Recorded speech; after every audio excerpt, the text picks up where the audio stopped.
안녕하세요. 친정어머니와 둘이 살고 있는 30대 여성입니다.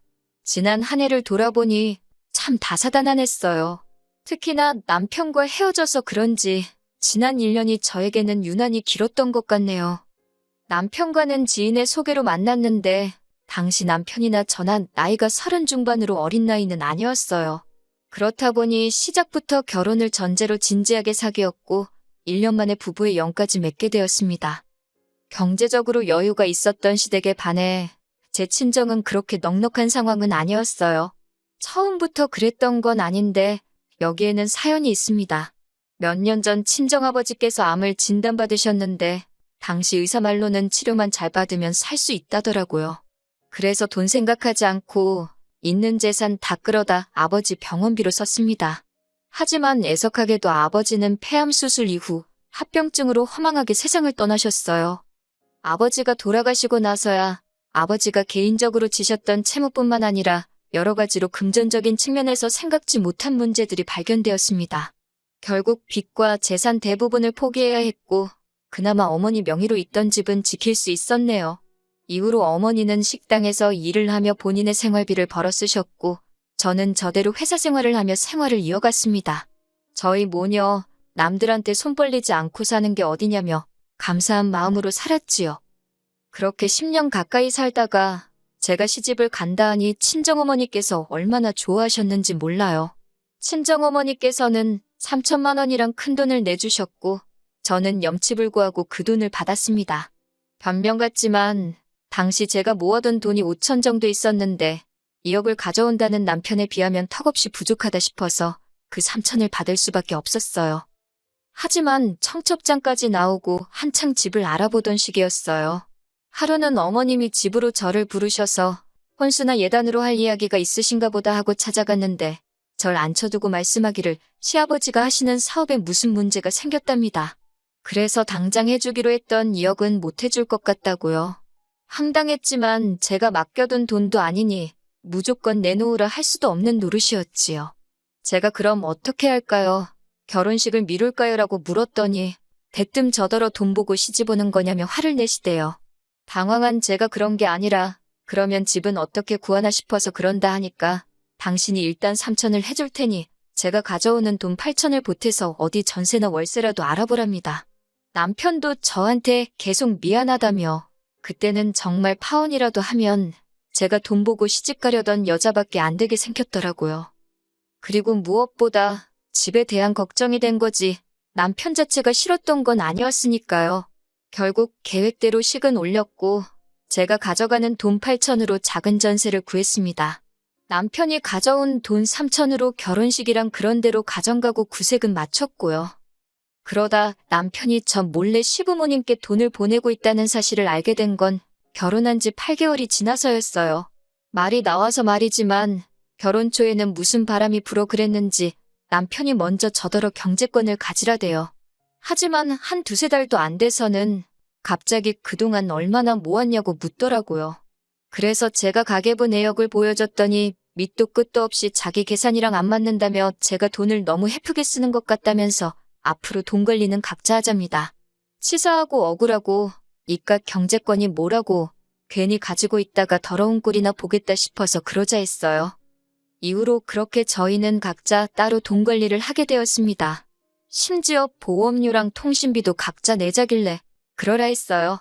결국 같이 공동으로 부담하는 건 생활비랑 공과금 그리고 세금 정도였는데 이것도 제때 안 주려고 하더라고요. 결국 남편이랑 돈 문제로 대판 싸우게 되었습니다. 돈 벌어서 다 어디다 쓰고 다니길래 생활비도 안 주느냐고 제가 따지고 들었지요. 여자라도 생겼냐니까 자길 뭘로 보냐면서 지가 뭘 잘했다고 같이 소리를 지르더니 자기도 죽겠다며 그리고 나서야 한다는 소리가 아버님 사업이 망해서 자기가 시부모님 생활비를 대주고 있다는 거예요. 당시 남편 한 달 수입이 제가 알기로 300 남짓이었는데 200 이상씩 보내고 있었다니까요. 어이가 없어서 제가 남편에게 절대로 어머님 아버님께 더는 돈 보내드리지 말라 했습니다. 그러다 당신도 같이 망하는 거라고 우리 다 같이 죽는다고요. 그러자 남편도 알겠다 하대요. 그때만 해도 남편은 제 말을 귀담아 듣는 듯 했어요. 희망이 있었달까요? 하지만 바보 같은 남편은 바로 다음날 시부모님께 전화를 걸어서는 저한테 다 이야기했다고 그래서 이제 돈 못 드린다고 했답니다. 당연히 난리가 났지요. 어머님께서 저한테 연락을 해오셔가지고는 네가 뭔데 내 아들한테 돈을 줘라 마라 소리를 하느냐고 그러면서 하시는 말씀이 있는 집 며느리 보면 목에 힘주고 다닐까 그 꼴 보기 싫어 없는 집 며느리 고분고분할 줄 알고 반대 안 하고 받아줬더니 어디 감히 당신 아들을 조종하려 드느냐고 막말을 퍼부으시대요. 어머님의 막말보다 더 힘들고 속상했던 건 그런 상황에서 남편이 한다는 소리가 그러면 반만 드리면 안 되겠냐입니다. 자기가 벌어오는 돈에서 반은 우리 쓰고 반은 시부모님 드리자는데 그럼 어느 세월에 돈 모아서 애 낳고 집 사냐니까 그럼 뭐 자기 부모님은 모른 채 하고 사냐고 오히려 지가 목에 핏대를 세우대요. 한심하고 허탈하고 결국 남편이 저에게 매달 꼬박꼬박 200만 원씩 주면 나머지는 죽을 끓여 먹든 밥을 끓여 먹든 간섭하지 않기로 했어요. 솔직히 마음 같아선 부부지간에 이렇게까지 따져가며 살아야 하나 싶어 차라리 갈라서자 소리가 목구멍 끝까지 올라왔지만 친정아버지 돌아가시고 친정어머니께서 입버릇처럼 하신 말씀이 여자는 남편 없으면 사는 게 참 고달프단 소리였거든요. 그 소리를 귀에 딱지가 앉을 만큼 들어서 그런 건지 그때만 해도 용기가 안 나대요. 게다가 안 좋은 일은 한 번에 몰려온다더니 얼마 지나지 않아 청천벽력 같은 연락을 받게 되었습니다. 식당 일을 마치고 집으로 돌아가던 친정어머니께서 교통사고를 당하셨다고요. 다른 것보다 문제는 갈비뼈골절이었어요. 의사 말로는 4주 정도는 입원한다 생각하라대요. 앞으로 어떤 후유증이 있을지 모르니 옆에서 잘 살펴드리라면서요. 회사에는 사정을 이야기한 덕분에 당분간 야근에서 제외될 수 있었습니다. 그래서 낮에 회사에서 일하고 퇴근 후에는 불이 나게 친정어머니가 입원한 병원으로 향했어요. 그렇게 열흘쯤 되니까 친정어머니가 갑갑하다며 나가고 싶어 하시대요. 의사도 하는 말이 생각보다 상태가 금방 좋아지셨다고요. 그래서 다행히 친정어머니는 입원한 지 12일 만에 퇴원을 하게 되었습니다. 당분간 통원 치료를 받아야 한다는 말에 제가 같이 다닐 요량으로 저희 집으로 모셨어요. 남편이 못마땅해 하긴 했지만 일전에 어머님도 아버님과 싸우셨다며 막무가내로 일주일이나 계셨던 적이 있거든요. 그래서 자기가 이러쿵저러쿵 말할 상황이 못 되었지요. 그리고 친정어머니를 모시고 온 이튿날 웬일로 어머님으로부터 연락이 다 왔대요. 지난번 돈 가지고 한바탕 큰 소리가 오간 이후로 어머님께서 먼저 연락을 주신 건 처음이었지요. 솔직히 저는 늦게나마 저희 어머니는 어떠신지 물어보려고 연락하신 줄 알았습니다. 하지만 이게 웬걸 대뜸 하시는 소리가 다음 주엔 네 시애비 생일인 거 아렵니다. 제가 알고 있다고 그래서 그렇지 않아도 그날은 모시고 외식이라도 할 생각이었다고 말씀드렸어요. 그러자 어머님이 저더러 외식이 웬 말이냐며 시집 오자마자 처음 맞는 시애비 생일인데 당연히 네가 생일상을 직접 차려야 되는 거 아니냐고 그런 것도 안 배우고 뭐 했냐대요. 어이가 없던 제가 남편에게 들으셨겠지만 사고로 다친 친정어머니가 지금 여기 계신다고 잘 아시지 않냐고 저도 그러면 안 됐는데 너무 속상해서 조금 빈정거려 봤네요. 그러자 어머님께서 하시는 말씀이 그건 들었다면서 퇴원했으면 자기 집으로 가지 왜 니네 집으로 온 거냐며 아무튼 아버님 생일잔치는 니네 집에서 할 거라고 그런 줄 알랍니다. 이미 친척분들한테도 다 얘기해뒀다고요. 하지만 저도 지지 않고 막무가내인 어머님께 지금 친정어머니 거동도 불편하시고 어디 다른 데로 못 모신다. 생일상이고 뭐고 못 챙기고 잔치는 가당치도 않다고 딱 잘라 말했네요. 그러자 어머님도 열받으신 건지 두고 보자면서 전화를 뚝 끊어버리시대요. 그리고 그날 밤 남편이 얘기 좀 하자는데 딱 봐도 무슨 이야기를 할지 알겠더라고요. 그래서 제가 생일잔치 이야기면 집어치우라 했습니다. 그렇게 생일상 차려드리고 싶어서 미치겠으면 당신이 어머님 댁에 가서 차려드리면 되지 않냐고. 그게 굳이 우리 집이어야 할 이유가 있냐. 그리고 지금 친정어머니가 아프신데 내가 시아버지 생일상 차리게 생겼냐고. 그랬더니 남편이 한다는 소리가 저더러 지금 자기 부모님이 망해서 무시하는 거냐고 그래요. 어이가 없어서 그건 어디서 나온 자격지심이냐고 그러면 당신이랑 시부모님이 우리 엄마 무시하는 건 뭐 때문이냐 그랬습니다. 뭐 눈엔 뭐만 보인다고 똑같은 사람 취급하지 말라니까 얼굴이 벌개져서는. 그리고는 한 이틀이나 지났을까요? 친정어머니는 방에서 주무시고 저는 거실에서 TV를 보고 있었어요. 남편이란 인간은 꼭두 새벽부터 어딜 갔는지 보이지도 않고 이때 솔직히 한참 냉전 중이라서 저도 굳이 관심을 두지 않았습니다.